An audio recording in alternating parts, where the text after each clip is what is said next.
With that, I'm going to welcome our next guest, Julia and Gracie. You want to join me? And while we sit down, I want a quick show of hands. Who's seen the latest documentary on Netflix called Plastic Detox? Oh, quite a few. So you know my next guest because you've seen her. We have lots of seats just here for those standing. Please come. It makes me feel better. The couches are also available. So I think we're all completely under the charm of Charles Eames, but I remember one quote you told me a while ago, because I was lucky enough to interview Julia maybe a year and a half ago, and you say that thing, designers are really well qualified to be founders because we can make the impossible visible for others. And that was so true. So Julia Marsh is the CEO and founder of Sway, a seaweed-based company. Hopefully you've seen some of the wonderful products they make as alternative to plastic. And Julia, you grew up in Monterey Bay, I understand, playing in the tide pool with your dad. And then as a designer, you also realized packaging you were designing were part of the problem. So that's probably what inspired you, and I want you to share more about what's happening at Sway and how you built that. So actually I'm gonna give you the clicker. But it's been a year, and I think so much happened for Sway in the meantime. Awards, documentary, you've been nominated Time Innovation of the Year 2025, with some other people in this room, a lot of recognition, a lot of growth, and you're everywhere. So I'm so excited you made the time to join us. And then today with us, Gracie White, really wonderful to have you too. A little bit of your bio. You're the Director of Global Ocean Investment at Conservation International Ventures, so we'll shorten that to CIV. And you previously worked at Hatch Blue and NOAA.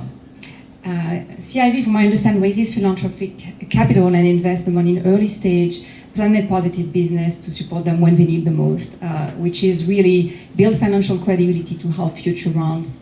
And you have a lot of ocean investment to protect marine biology and support sustainable livelihood in coastal communities. And I think there's a lot of connection between you two, not just on product and building a startup, but also impact on communities. So we thought that would be really cool for Julia to spend a few minutes just helping us understand what's the journey for Sway, what's behind the materials. So I'll let you take it from here. Hi everyone. Who's already on board with seaweed? Show of hands. Every single person. That's amazing. So you already know why we're here, but I will share some of the great love I have for seaweed. Our origin centers around my career in design, like Veronique was kind to mention, where I felt that packaging for the most part was doing one job. It could instead do more. It shouldn't just protect the products inside, it should also protect what's outside. And seaweed is just one of very many regenerative sources. There are other companies here, including Shellworks, who use regenerative bio-based materials that actively improve ecosystems as they're growing or as they're being cultivated, and then can turn into materials that don't last forever. Why I love seaweed is that it's super abundant and it's naturally plastic-like. So you can imagine seaweed underwater for 1 billion years developing these durable, resilient properties. That's because it has natural polymers. And there's a well-established industry dedicated to cultivating seaweed and then processing it to extract those natural polymers. And that's what we use to create our plastic-like products. It took us a very long time to do this. We went through hundreds of formulations, and the thesis I had as designer was we want to exist within the system that already is at scale. So working with our first hire there in the middle, starting in a garage, now in a proper lab, coming from the traditional plastic industry and designing a pellet that is thermoplastically processable, that can be blown into giant bubbles. You can't tell in this video, but that bubble is over 5 feet wide and 5 stories tall. This is a commercial scale plastic manufacturing facility running seaweed. Really cool. That is a big win that's happened since we were here a year ago. So we're now commercializing and we're available to create bags at scale using all the same machinery. And I love this as an example of how we can work inside of a polluting industry and enable them to be a part of the change, so we don't have to work around them, but can actually work right inside. We've had really great brand collaborations since we were last here, including with the iconic Olympic surfer, John Florence. We've been collaborating with cycling brands like Ocean and Sand, who switched 100% of their packaging over to Sway through our partners at Eco Enclose, who are also here. And then we've also been collaborating with brands like Burton, so large bag for snowboard or smaller bag for backpack. Lots of mission-aligned brands, and also brands outside of the traditional profile that you might expect, because we're really trying to design for the mainstream. We have performance, we have compostability, we're certified for both home and industrial compost.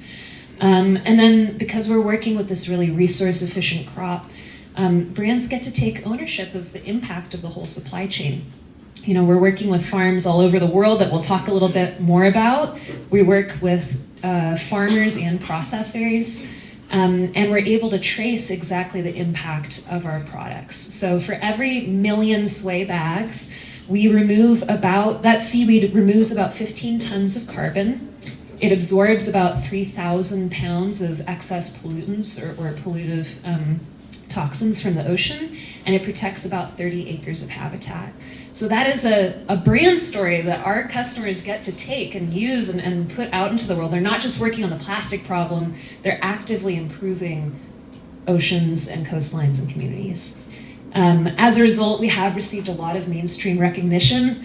I am so proud that people care about seaweed. Seaweed's kind of the hook, it's universal, it's bipartisan, people are interested, and then we kind of, get to have the benefit of a really impactful material in the mainstream. So happy to chat more about Sway and about seaweed and about how we're bringing this to the masses. What a year. I think it's so impressive, and that's where I wanted to start. My first question is about scale. What happened in those years? And I'm sure it can't be easy to scale a physical product. We started talking about this is all about atoms today, a bit more than this. But can you walk us through the challenges of scaling such a technology and what kind of partnership you had to create to get there? Yeah, I really relate with the talk we just heard about really working with people in the manufacturing facility and understanding their experience and what are their hesitations or skepticisms about new materials, because plastic is such a well-oiled system, and any minute that it's not running, they're losing money. So anytime they're giving us meat is precious. And the biggest learning from the last year on this commercialization journey is how do you make the guys running the machine and the ladies who are packing the bags, how do you make them feel a part of the movement and take ownership for the change that's happening? And now they are, like, by extension, Sway teammates, even though they're in Ohio or Wisconsin or wherever else. And they're repping our Sway vests, and they feel like they're a part of something bigger, which has been really great. We'll go back to that, but I want to just ask a little bit more to Gracie.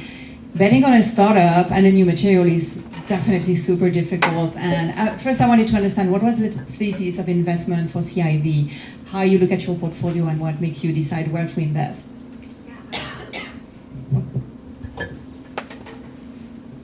Okay, we're on. Hi everyone. So my name is Gracie and I lead ocean investments for CI Ventures. We're a venture philanthropy vehicle operating primarily in emerging markets and investing in early stage companies that we feel have outsized potential for social and environmental impact. I do all of our ocean related investments, so focused on finding companies that offer benefits to coastal communities as well as marine biodiversity. We do a lot of deals in the sustainable aquaculture space, sustainable fisheries. Seaweed is where my background has been focused, and so Sway was kind of a really amazing combination of several sectors of interest. Sway is a little bit of an outlier for us. I mentioned that our focus is really on emerging markets, and we also focus primarily on non-dilutive instruments and debt financing. because we're backed by philanthropy, that means that we don't necessarily have to hit certain return thresholds. And so we can invest kind of across the capital stack and customize our investment instruments to the business models and the stage and the type of financing that they need. So we focus mostly on creative debt instruments that are fit for purpose. However, when we met Julia and heard the Sway story, we made an exception. And we said, you know what, this is a really compelling opportunity. We're going to invest in a US-based company that is kind of going the venture scale route because we believe in the impact theory of change. For us, the impact theory of change was actually less about the plastic, but more about the upstream impact that Sway scaling would enable, right? So we believed that if Sway scales, they're going to become a major buyer of seaweed. And in reality, we're at a time when the seaweed sector is completely unregulated, right? It's been grown at scale, mostly in Southeast Asia for decades, by millions of small-scale family farms, and it's fairly low-tech, and yeah, completely unregulated. There's no social or environmental standards or best practices. And so if our hypothesis, our theory was that if regulation and best practices and standards are going to come to the seaweed industry in the near term, it's going to have to be driven by the private sector and by companies that are willing to build responsible sourcing methods, frameworks, standards before they are required to. And we were really, really impressed with Sway's commitment to responsible sourcing from the start, and they've really continued that through. So that's why CI Ventures invested. That's really awesome. I wanted actually to follow up because we've seen innovative material relying on product, but then creating other issues like corn. If you start investing much more in it, then there's too much water. And how you think about the seaweed development and using them. And I know also you've been even using issues of big patches and turn that into something positive. Can you say more about, seaweed as a feedstock? What do you have to keep in mind? I can start and maybe Gracie will build, but we've from the beginning always thought we need to tap into the diversity of seaweed that exists. So there's over 10,000 species, and there are multiple kinds of polymer properties that come from those different species. So we source from multiple regions all over the world and across different species. And in this way, I don't believe we'll ever become overly reliant on one species or one region. And then the other aspect that we've thought a lot about is, can we have a high level of visibility into how that seaweed is being cultivated so that we can do exactly what Gracie was describing, make sure that our impact and our sourcing is only a net positive for the ocean health. And it's not the case that all seaweed is good. There are bad actors like any industry, so we do want to be careful and also proselytize the value of responsibly cultivated seaweed. Does that mean you spend a lot of time on the ground or on the water? I would like to spend more time in the water. Who's visited a seaweed farm? Show of hands. Actually, I did. Oh my God. Ooh. Okay, so you know, it's heaven. And depending on the region too. You gotta get to a seaweed farm, everyone, but preferably in Indonesia, that would be ideal. Surprisingly, the French one, they turn it into food. What can I say? Just wanted to go back on your thesis, Gracie, and how you invest. And when I was thinking about this, like it's so early stage for some of these startups. What do you bet on? The science, the founder, your gut? Like, what's your process? Yeah, that's a great question. I would say it's a combination.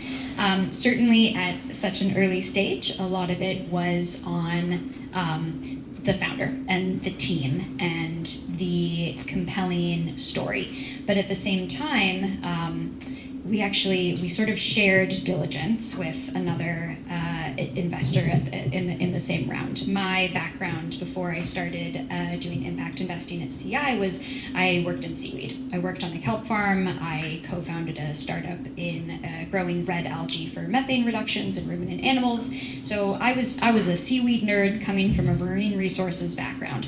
But I didn't have any experience in materials. So now I was handed all of this data room about drop-in manufacturing processes, and I was like, whoa, I'm out of my depth. But one of the other investors in that round, Alante Capital, they focus really on the materials side of things. And so we kind of went into it as a partnership, and I did a lot of the work on kind of upstream and supply and they handled a lot of the downstream, and we shared diligence in that way and both got comfortable with it. And I'll say that actually one of the big reasons on the supply side that I was excited and comfortable with investing in Sway was that they were able to utilize a variety of different seaweed species from around the world.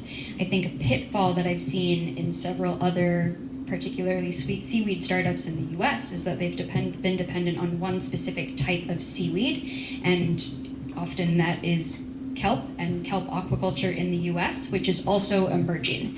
And so then you have an emerging market and emerging supply at the same time, and that's risk on both ends, and that can get a little spooky. But with Sway, it was, okay, they can source from Asia, they can source from Latin America, they can source from the Caribbean, from Europe. Supply will be stable for the most part, and then they can innovate on the market.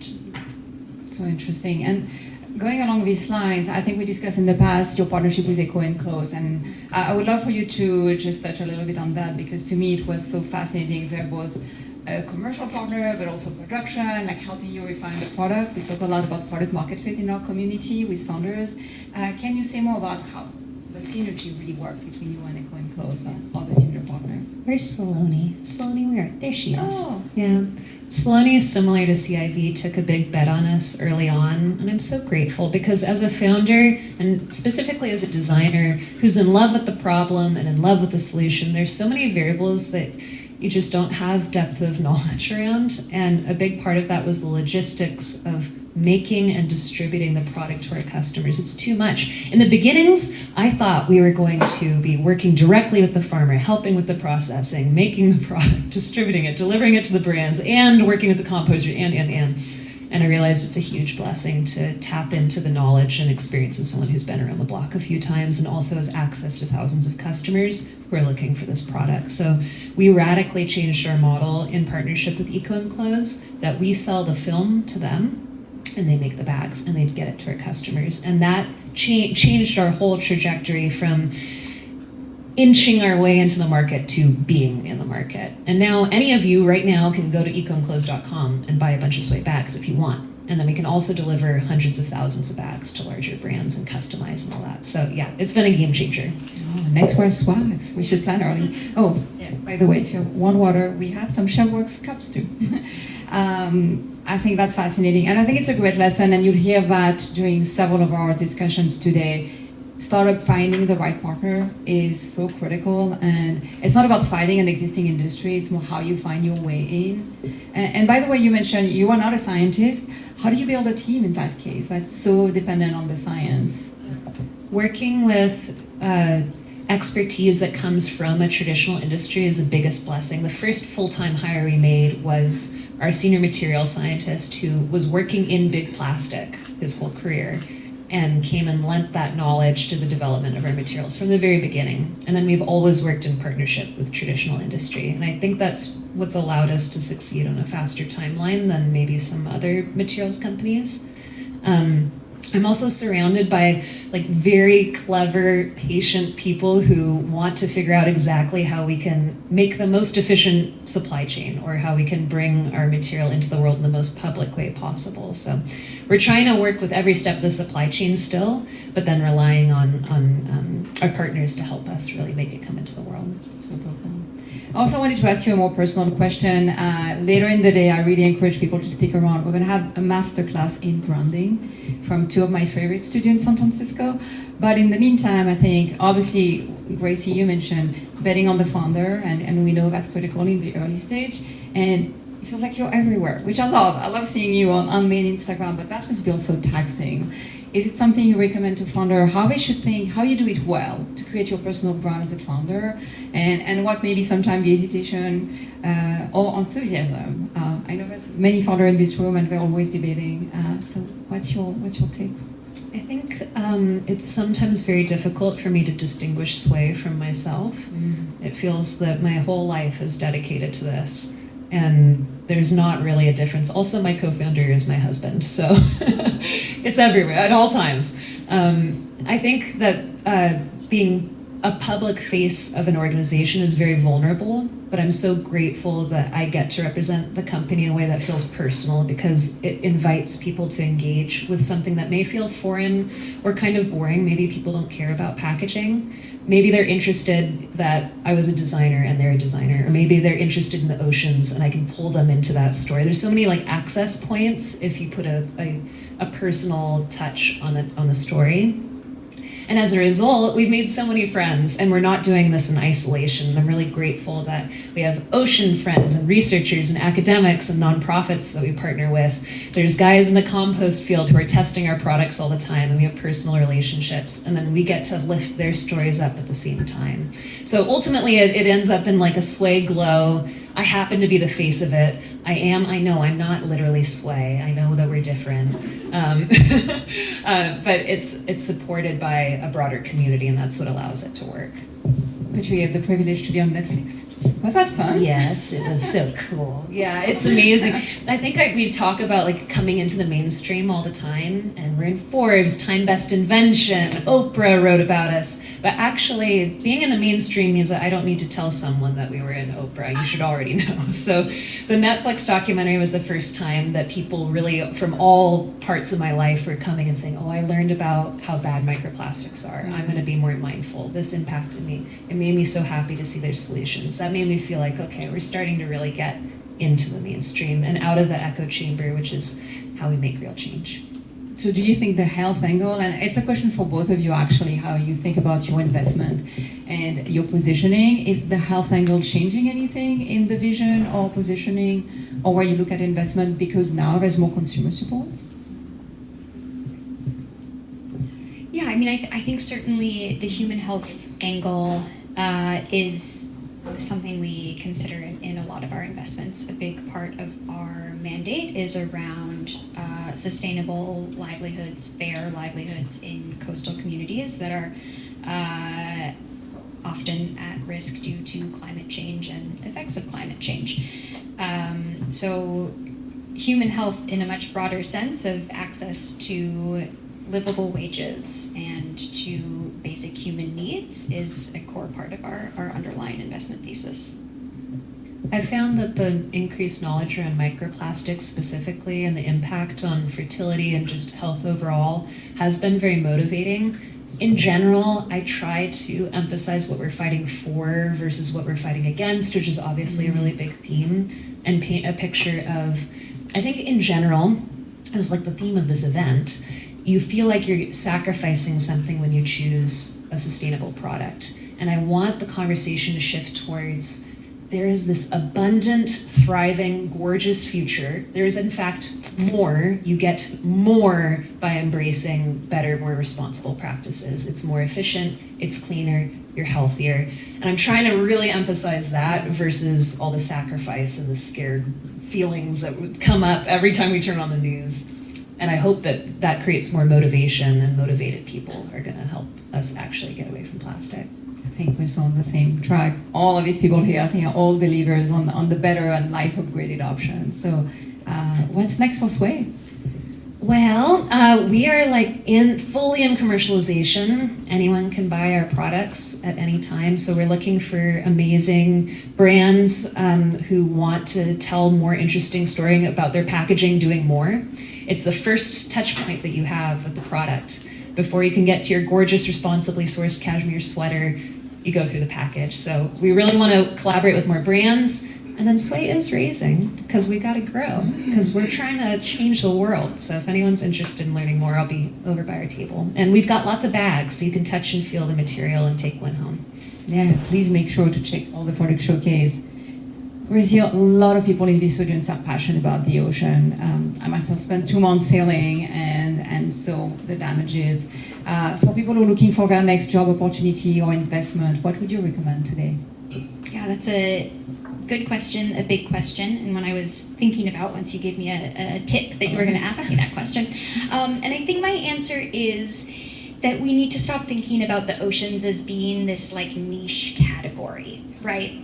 Like when I said I do ocean investments, I bet a bunch of you were like, oh, that's really niche. But oceans touch so many things. And if oceans were a country, they would be the world's 5th largest GDP, right? But they are attracting less than 0.01% of total global investment each year. So that's a massive gap in the economic value that they provide versus the economic value that we are putting into them. And I think that that creates a lot of opportunity. And that's not to say that all of you have to go into ocean impact investing, but instead I would encourage all of you to think about how oceans fits into what you are already interested in, because oceans touches health, it touches plastics, it touches materials, fashion, food, agriculture, health, pharmaceuticals. Everything that we are already doing has an effect, direct or indirect, in oceans in some way, shape, or form. And so I think being really clear and conscious about that linkage can only help the sector. Wonderful. Maybe sure, and are people already invested or working in ocean here, or? One. Yeah. Oh, no, we have a few hands. Wonderful. There's got to be more. Waterkeepers Alliance. Yeah, Oh, absolutely. amazing. No, I knew we had friends. We have a few more minutes, so I wanted to open for questions to the audience. All right, why don't I pass the mic? Oh, I'm loud. Oh, you're loud. Wonderful.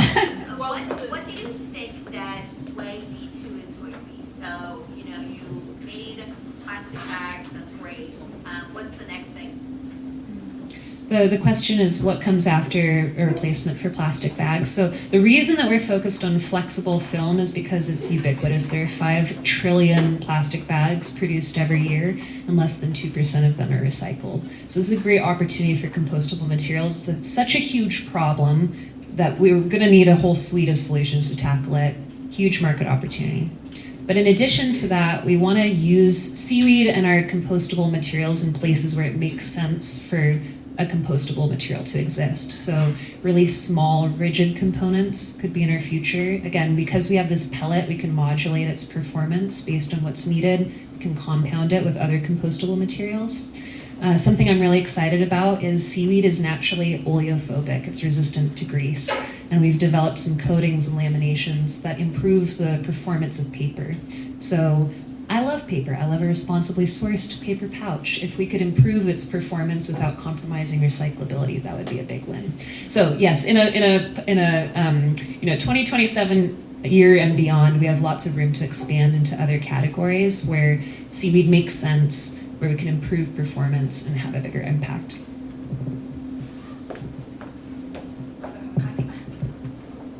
Thank you for your great work.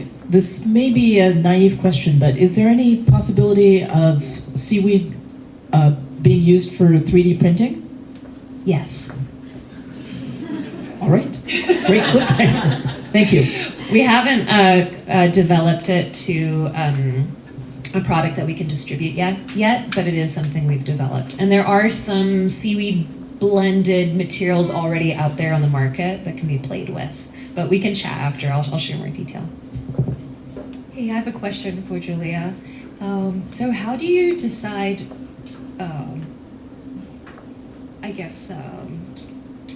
getting the market to, for example, all of the companies to use your plastic bags, seaweed bags, versus developing new products to capture more customers?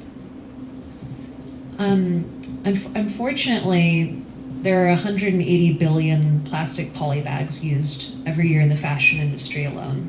So we're staying focused, which is necessary, and really trying to help this industry that is so reliant on plastic shift towards our better materials. We're also really interested in retail environments where maybe paper or reusable solutions aren't working for whatever reason, and then beyond that we'll offer more solutions for shipping like mailers, or more options for retail like pouches. So really trying to stay as focused as possible. In the early days we were doing it all, and we were playing with so many different things, and we have so many cool things at Sway headquarters that you guys are invited to come and check out. We'll have like events and post about it on our socials. You can follow us at Sway the Future. But yeah, we're really focused on let's get flexible films right.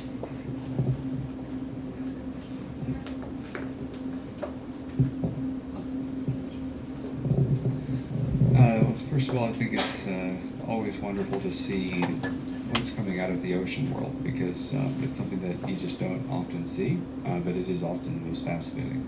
So I appreciate both of you for being here and this is putting on my founder hat here, because I sort of do both. But what if you, how did you overcome sort of the communication problem? Because I can imagine that when you were originally raising money, it was sort of, wow, seaweed, what is this thing? I've never heard of using it for plastic. So how did you think about communicating what you're doing in a way that could be explained and negotiated, you could say, with people that maybe aren't used to it, like the plastic producers that you work with? So the question is really to do with, what helps maybe more traditional thinkers embrace seaweed and some chick from California who's trying to put in your machine. I think early on it was very much, we know it works on the small scale machinery. So we at our headquarters have small scale versions of all the traditional machinery that's used at scale. So if it works on our machine, it'll probably work on yours. Definitely there were some non-believers, and we're still working on them. But it did involve connecting with people who could see the writing on the wall, who had maybe children and thought, what am I passing off to future generations? And also those who wanted to either differentiate or remain relevant and take ownership for this inevitable transition towards better materials. So we got those believers to allow us to run our materials on their equipment, and then when they saw it worked, it was snowball effect. So seeing is believing, but early on it's an emotional story of, what am I giving to future generations? What's my legacy going to be? How will I be remembered? Wonderful, thank you. One more question?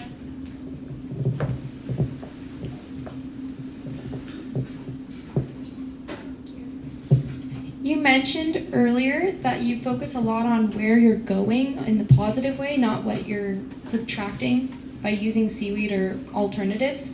So I wondered, how do you educate your audience on the data front of this? Like you mentioned that there's 5 trillion bags produced, I believe, every year.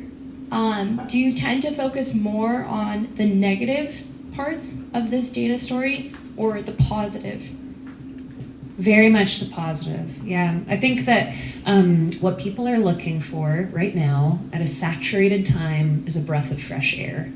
So my job as designer and as Sway is to help paint a picture of the future that's so irresistible it becomes inevitable, and is colorful and joyful and that you want to be a part of.